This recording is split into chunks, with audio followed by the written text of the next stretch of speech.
देखिए यहाँ पे हमने जो अभी पढ़ा लॉज ऑफ एक्सपोनेंट, सिर्फ उसी का यूज़ करना और बहुत ही आसानी से हमारा आंसर आ जाएगा। तो चलिए स्टार्ट करते हैं इस क्वेश्चन को। देखो एक और क्वेश्चन देखते हैं। देखिए अब जैसे ये पावर दी गई तो इसको देखिए घबराना नहीं कि भाई ये क्या हो गया, बहुत बड़ी पावर है, ऐसा कुछ नहीं। आप ये देखो सबसे मिनिमम वैल्यू जो हमारे पास यहाँ पे जो छोटी से छोटी वैल्यू है जो कॉमन मिलने वाली वो कौन सी है, वो है हमारे पास 2 की पावर 28। चलिए कॉमन करते हैं। Hello dear student, welcome to Trigo Academy. I hope आप सब बहुत अच्छे होंगे और आपकी पढ़ाई भी अच्छे से चल रही होगी। तो बेटा देखिए क्लास 9 की सीरीज में हमने अपना नंबर सिस्टम इंट्रोडक्शन कंप्लीट किया। प्रीवियस टॉपिक जो प्रीवियस लेक्चर था हमारे पास उसमें हमने पढ़ा था रैशनलाइजेशन जो हमारा टॉपिक होता है, ठीक है। तो उसी सीरीज को कंटिन्यू करते हुए आज हम पढ़ेंगे क्या, लॉज ऑफ एक्सपोनेंट, ठीक है। तो लॉज ऑफ एक्सपोनेंट इंपॉर्टेंट है। आप किसी भी क्लास में बढ़ेंगे आगे तो 9, 10, 11, 12 तो सभी जगहों पर इन लॉज का क्या होता है बेटा, यूज होता है हमारे पास, ठीक है। तो वैसे भी आपने देखिए क्लास 8 में आपने इंट्रोडक्शन पढ़ा था। अब यहाँ पर भी सेम लॉ है हमारे पास, बस उनका थोड़ा सा एडवांस यूज सीखेंगे कि और अच्छे क्वेश्चन में कैसे यूज करते हैं उनका, ठीक है। तो चलिए स्टार्ट करते हैं आज का लेक्चर। देखिए लॉज ऑफ एक्सपोनेंट की अगर मैं बात करता हूँ, बहुत ध्यान से समझना बेटा। देखिए लॉज ऑफ एक्सपोनेंट हमारे पास लिखा हुआ है। देखो बात करते हैं लॉज ऑफ एक्सपोनेंट की। तो देखिए सबसे पहले आपने छोटे क्लासों में पढ़ा था बेटा क्या, कि लॉज ऑफ एक्सपोनेंट का एक्चुअल मीनिंग क्या है। जैसे कहीं पे लिखा हुआ है 2 की पावर 3, ठीक है, क्या लिखा हुआ है 2 की पावर 3। तो देखिए ये जो नीचे लिखा होता है ना, इसको हम लोग कहते हैं क्या, इसको हम लोग कहते हैं बेस। और ये जो ऊपर इसके ऊपर लिखा होता है ना, जो इसके सर के ऊपर लिखा होता है, इसे हम लोग कहते हैं क्या, एक्सपोनेंट, या इसे हम लोग कहते हैं क्या, पावर भी कहते हैं, कुछ लोग इसको इंडेक्स भी कह देते हैं, ठीक है। ये चीज तो बहुत से इसके नाम होते हैं, इसी को हम लोग एक्सपोनेंट, पावर और इंडेक्स कहते हैं। और जो नीचे लिखा होता है इसे हम लोग क्या कहते हैं, बेस कहते हैं। अब अगर आपसे कोई पूछता है कि 2 की पावर 3 का एक्चुअल मीनिंग क्या है, मतलब ये 2 की पावर 3 का मीनिंग ये हुआ कि 2 का मल्टीप्लाई आप कर रहे हैं 3 टाइम्स, तो फाइनल आंसर क्या आ जाएगा, 8 आ जाएगा आपके पास, ठीक है। ये चीज तो इसी को कंटिन्यू करते हुए कि इनमें जो बेस और एक्सपोनेंट में इस तरीके के जो कोई भी हमारे पास फॉर्म होता है, इसमें कौन कौन से लॉज लग सकते हैं, इस पर डिस्कशन करते हैं, ठीक है। देखो ध्यान से समझो बेटा। जो फर्स्ट हमारे पास यहाँ पे दिया हुआ है, फर्स्ट लॉ दिया हुआ है, क्या है वो, देखिए पहला लॉ हमारे पास ये दिया हुआ है कि अगर कभी भी आपके पास बेस सेम हो, ठीक है ना, बेस सेम हो और साइन क्या हो रहा हो, मल्टीप्लाई हो रहा हो, तो उस केस में क्या होता है कि जो पावर होती है वो क्या हो जाती है, ऐड हो जाती है। बहुत अच्छे से समझना इस चीज को। देखिए उसने ये कहा कि अगर बेस सेम है तो पावर क्या हो जाएंगी, ऐड हो जाएंगी। क्या इसका मीनिंग है, देखिए अगर लिखा हुआ है 2 की पावर 3 और 2 की पावर 5, तो आपने देखा बेस सेम है, तो इसका फाइनल आंसर क्या होगा, 2 की पावर 3 प्लस 5, यानी आप लिख सकते हो ये हुआ 2 की पावर 8। तो ये आपका फाइनल आंसर हो गया, ठीक है। अभी तो मैं बहुत बेसिक एग्जांपल लेके समझा रहा हूँ कि बेस सेम है, मल्टीप्लाई हो रहा है, पावर क्या हो जाएंगी, ऐड हो जाएंगी, ठीक। पहला लॉ क्लियर हो गया बिल्कुल एकदम, ठीक है। अब यहां देखो एक गलती क्या होती है, गलती ये होती है कि हम लोग इसको ऐसे ही देखते नहीं भाई, देखने का नजरिया बदलिए।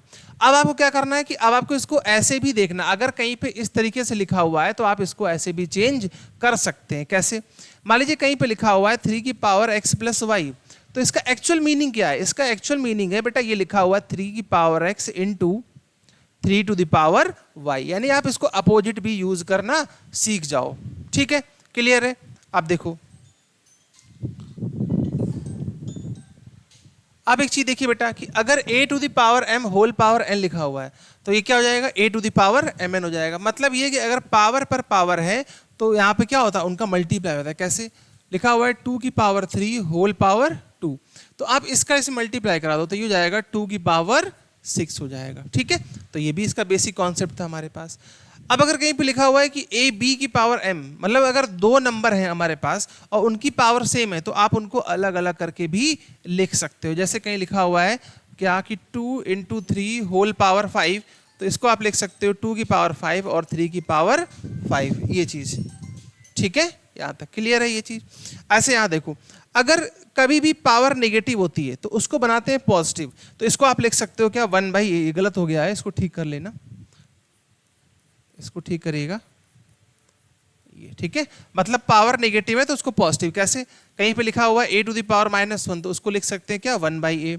सपोज मान लीजिए कहीं लिखा हुआ है a to the power -x, तो इसको आप लिख सकते हैं क्या a 1 upon a to the power x, ये इस तरीके से, ठीक है। तो ये लॉ भी क्लियर हुआ। अब देखो जैसे मल्टीप्लाई करने पर पावर ऐड हो रही थी, तो उसी प्रकार से बेटा डिवाइड करने पर पावर क्या हो जाती है, वो माइनस हो जाती है, ठीक है ये चीज। अब इस पर आ जाओ, देखो यहाँ पर इसमें क्या दिया हुआ है, इस वाले कॉन्सेप्ट में ये दिया हुआ है कि अगर आपके पास बेस अनइक्वल है, बेस अनइक्वल है, पावर सेम है, तो आप क्या कर सकते हो, उनको मल्टीप्लाई कर सकते हो। कैसे, देखिए जैसे कहीं लिखा हुआ है कि 2 की पावर m और यहाँ लिखा हुआ है 3 की पावर m, ऐसे लिखा हुआ है, तो इसको आप लिख सकते हो क्या, 2 3 जा 6, तो इसको आप लिख सकते हो 6 टू द पावर m, इस तरीके से, ठीक है। ये कॉन्सेप्ट भी क्लियर है। इसी भी आप यहाँ देखिए, अगर डिवाइड में इस तरीके से a बाई बी की पावर होल पावर m है, तो आप इसको अलग अलग भी डिवाइड कर सकते थे, a to the power m और b to the power m, ठीक। मोस्ट इंपॉर्टेंट प्रॉपर्टी क्या, कि अगर किसी की भी पावर 0 तो वैल्यू क्या हो जाती है, 1 हो जाती है, ठीक है। बहुत ही इंपॉर्टेंट प्रॉपर्टी, अगर किसी की भी पावर 0 हो तो वैल्यू 1। सपोज लिखा है 5 to the power 0, answer 1, 7 to the power 0, answer 1, ठीक है ये चीज। तो ये हो गया आपके पास लॉज ऑफ एक्सपोनेंट, आप चाहें तो इनका स्क्रीनशॉट भी ले सकते हैं, ठीक है। अब यहां समझो बेटा, अभी आपने क्या पढ़ा, अभी आपने भी पढ़ा कि अगर किसी की पावर 0 है, कि a टू द पावर 0 है, तो आंसर क्या आता है, 1 आता है। आइए इसको जानते हैं ये कैसे होता है। देखो अभी आपने एक लॉ क्या पढ़ा कि a टू द पावर, देखिए अभी आपने एक लॉ पढ़ा हुआ है डिवाइड वाला कि a to the power m upon a to the power n, मतलब ये डिवाइड में क्या होता है, पावर क्या हो जाती है, माइनस हो जाती है, m माइनस n, ठीक। अब देखिए थोड़ी देर के लिए मैं यहाँ लेट कर लेता हूँ, ये मैं मान के चलता हूँ कि अगर m जो है वो n के इक्वल हो जाए, अगर m जो है वो n के इक्वल हुआ, इसका मतलब क्या हुआ, देखो अगर m जो है वो n के इक्वल है, तो यहाँ से क्या निकल के आएगा, देखो ये हो जाएगा हमारे पास a to the power m, और ये भी हो जाएगा a to the power m, और यहाँ क्या हो जाएगा a to the power m minus m, ये कैंसिल आउट हो जाएगा, तो यहाँ क्या बचा 1, और m माइनस m क्या होता है 0, तो किसी की पावर 0 तो वैल्यू क्या हो जाती है, 1 हो जाती है, ठीक है। क्लियर है बेटा यहाँ तक सभी को, चलिए बहुत अच्छी बात है। अब देखिए बेटा इसी सीरीज में हम लोग एक क्वेश्चन भी देखते हैं, ठीक है, अच्छा क्वेश्चन है, इंपॉर्टेंट हमारे एग्जाम के लिए। क्वेश्चन क्या है कि prove that 2 to the power x minus 1 plus 2 to the power x, और इसी तरीके से लिखा हुआ है, आंसर क्या लाना 3/2। अब देखिए यहाँ पे हमने जो अभी पढ़ा लॉज ऑफ एक्सपोनेंट, सिर्फ उसी का यूज करना है और बहुत ही आसानी से हमारा आंसर आ जाएगा। तो चलिए स्टार्ट करते हैं इस क्वेश्चन को। देखो देखिए यहाँ लिखा हुआ है 2 to the power x minus 1, तो आपको पता है कि अगर पावर माइनस हुई है, इसका मतलब क्या हुआ बेटा, बेस इक्वल रहे होंगे डिवाइड में, तो क्या इसको आप ऐसे लिख सकते हो 2 की पावर x, और नीचे लिख सकते हैं 2 की पावर 1, लिख सकते हैं ना, और plus 2 to the power x, मैं LHS सॉल्व कर रहा हूँ, बहुत ध्यान पे समझना, मैं LHS सॉल्व कर रहा हूँ, अपॉन ऐसे यहाँ देखो तो 2 की पावर x, ठीक है 2 की पावर x, और देखिए अगर आपको पता कि पावर प्लस हुई है तो मल्टीप्लाई में बेस कैसे रहे होंगे, इक्वल रहे होंगे, और माइनस 2 की पावर x, ऐसे लिख दिया। बहुत ही सिंपल लॉजिक है भाई। देखो चाहो तो अभी स्टार्टिंग है तो एक दो क्वेश्चन में आप लॉज लिख भी सकते थे, क्या कि a to the power m minus n, तो अपोजिट हमने यूज किया क्या कि a की पावर m और a की पावर n। ऐसे यहाँ भी देखो सेकंड वाले जो नीचे था यहाँ पर, यहाँ हमने क्या यूज किया है कि a की पावर m प्लस n है, तो a की पावर m प्लस n है, तो वहाँ हमने क्या यूज किया, a की पावर m और a की पावर n, तो ये दो लॉज हमने यहाँ पर यूज किए, ठीक है। अब आप देखो जरा, देखिए डिनोमिनेटर में अगर आप ध्यान दोगे तो 2 की पावर x कॉमन मिल रहा है, तो 2 की पावर x कॉमन लिया, तो क्या बचा यहाँ, यहाँ बचा 1/2 प्लस 1 डिवाइड। अब यहाँ पे आ जाओ, देखो यहाँ पर क्या मैंने कॉमन लिया 2 की पावर x, और 2 की पावर 1 क्या होता है 2, और माइनस 1, तो ये कैंसिल आउट हो गया। 1/2 में 1 ऐड करोगे तो क्या हो जाएगा 3/2, और 2 माइनस 1 क्या होता है 1, तो देखिए आपका आंसर आ गया। प्रूव हो गया कि नहीं हो गया। तो ये बहुत ही सिंपल क्वेश्चन यहाँ तक था, ठीक है। चलिए एक और क्वेश्चन देखते हैं। देखिए अब जैसे ये पावर दी गई तो इसको देखिए घबराना नहीं कि भाई ये क्या हो गया, बहुत बड़ी पावर है, ऐसा कुछ नहीं। आप ये देखो सबसे मिनिमम वैल्यू जो हमारे पास यहाँ पे जो छोटी से छोटी वैल्यू है जो कॉमन मिलने वाली वो कौन सी है, वो है हमारे पास 2 की पावर 28। चलिए कॉमन करते हैं। तो देखिए मैं यहाँ भी LHS ही सॉल्व करता हूँ, ठीक है। देखिए तो मैंने क्या किया, मैंने डिनोमिनेटर से 2 की पावर 28 कॉमन ले लिया, तो यहाँ क्या बचा, यहाँ बचा 2 की पावर 2। भाई देखिए 30 है, 22 कॉमन हो गया, 2 ही तो बचेगा। यहाँ क्या बचा 2 और प्लस 1। अब इस पे गौर करो जरा, मिनिमम पावर देखो, मिनिमम पावर कितनी है 29, तो यहाँ क्या लिखेंगे 2 की पावर 29 कॉमन हुआ, यहाँ क्या बचा 2 की पावर 2 प्लस यहाँ 2 और माइनस 1, यही तो बचा हमारे पास, ठीक है।